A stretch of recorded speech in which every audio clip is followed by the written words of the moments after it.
As many of you know, over the last few months I've been thinking hard about my plans for 2008. Running for the presidency is a profound decision. A decision no one should make on the basis of media hype or personal ambition alone.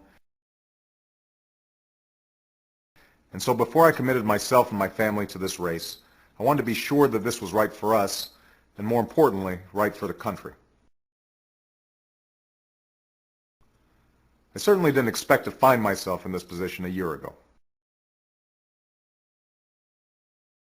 But as I've spoken to many of you in my travels across the states these past months, as I've read your emails and read your letters, I've been struck by how hungry we all are for a different kind of politics.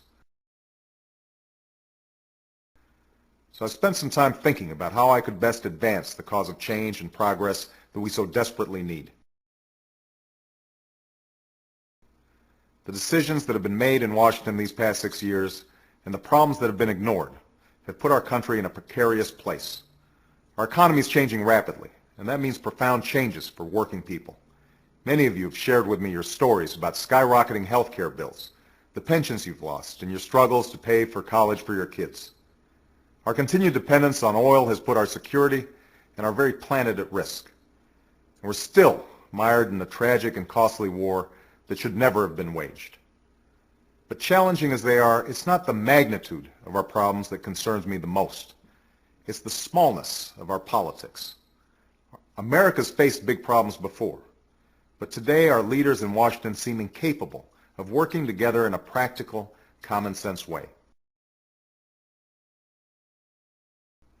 Politics has become so bitter and partisan, so gummed up by money and influence, that we can't tackle the big problems that demand solutions.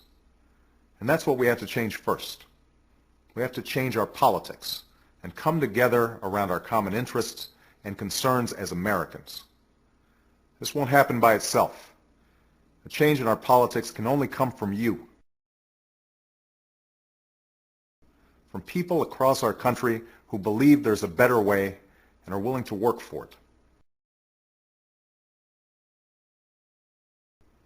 Years ago, as a community organizer in Chicago, I learned that meaningful change always begins at the grassroots, and that engaged citizens working together can accomplish extraordinary things. So even in the midst of the enormous challenges we face today, I have great faith and hope about the future, because I believe in you. And that's why I want to tell you first that I'll be filing papers today to create a Presidential Exploratory Committee. For the next several weeks, I'm going to talk with people from around the country, listening and learning more about the challenges we face as a nation, the opportunities that lie before us, and the role that a presidential campaign might play in bringing our country together. And on February 10th, at the end of these discussions and in my home state of Illinois, I'll share my plans with my friends, neighbors, and fellow Americans. In the meantime, I want to thank all of you for your time,